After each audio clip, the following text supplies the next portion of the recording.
বাংলাদেশ অস্ট্রেলিয়ার তৃতীয় ওয়ানডে কাল। অস্ট্রেলিয়ার মতো দেশকে হোয়াইট ওয়াশের সুযোগ টাইগারদের সামনে।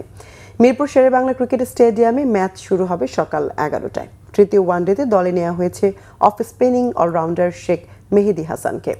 ক্রিকেটের পরাশক্তি অস্ট্রেলিয়ার বিপক্ষে প্রথম 2 ওয়ানডে জিতেছে বাংলাদেশ। ওয়ানডেতেই প্রথম অস্ট্রেলিয়ার বিপক্ষে সিরিজ জয় টাইগারদের। ইতিহাস গড়ার পর এবার প্রতিপক্ষকে হোয়াইট ওয়াশের স্বপ্ন লাল সবুজের দেশের। এবার অস্ট্রেলিয়ার বিপক্ষে মিরপুরে স্পোর্টিং উইকেটে খেলেই সিরিজ জয় নিশ্চিত করেছে বাংলাদেশ। ফাস্ট বোলিংয়ের বিপক্ষে সহজাত অস্ট্রেলিয়ার মতো দেশের বিপক্ষে প্রথম 2 ম্যাচ জয়ের ভিত করে দিয়েছেন বাংলাদেশের ফাস্ট বোলাররাই। প্রথম ম্যাচে নাহিদ রানা এবং দ্বিতীয় ম্যাচে তাসকিন আহমেদ ও মুস্তাফিজুর রহমান বোলিংয়ে দুর্দান্ত পারফরমেন্স প্রদর্শন করেছেন। বিশেষ করে দ্বিতীয় ম্যাচে বাংলাদেশ পেস তোপে 0 রানে 3 উইকেট হারিয়ে ব্যাকফুটে চলে যায় অস্ট্রেলিয়া। ওয়ানডেতে অস্ট্রেলিয়ার ক্রিকেট ইতিহাসে 0 রানেই প্রথম 3 উইকেট হারানো। তবে তৃতীয় ম্যাচে অধিনায়ক মেহেদী মিরাজের খেলা এখনও অনিশ্চিত। দ্বিতীয় ওয়ানডেতে বাউন্সারে মাথায় আঘাত পাওয়ার পরও অপরাজিত 22 রান করে দলকে জিতেই হসপিটালে ভর্তি হন মিরাজ।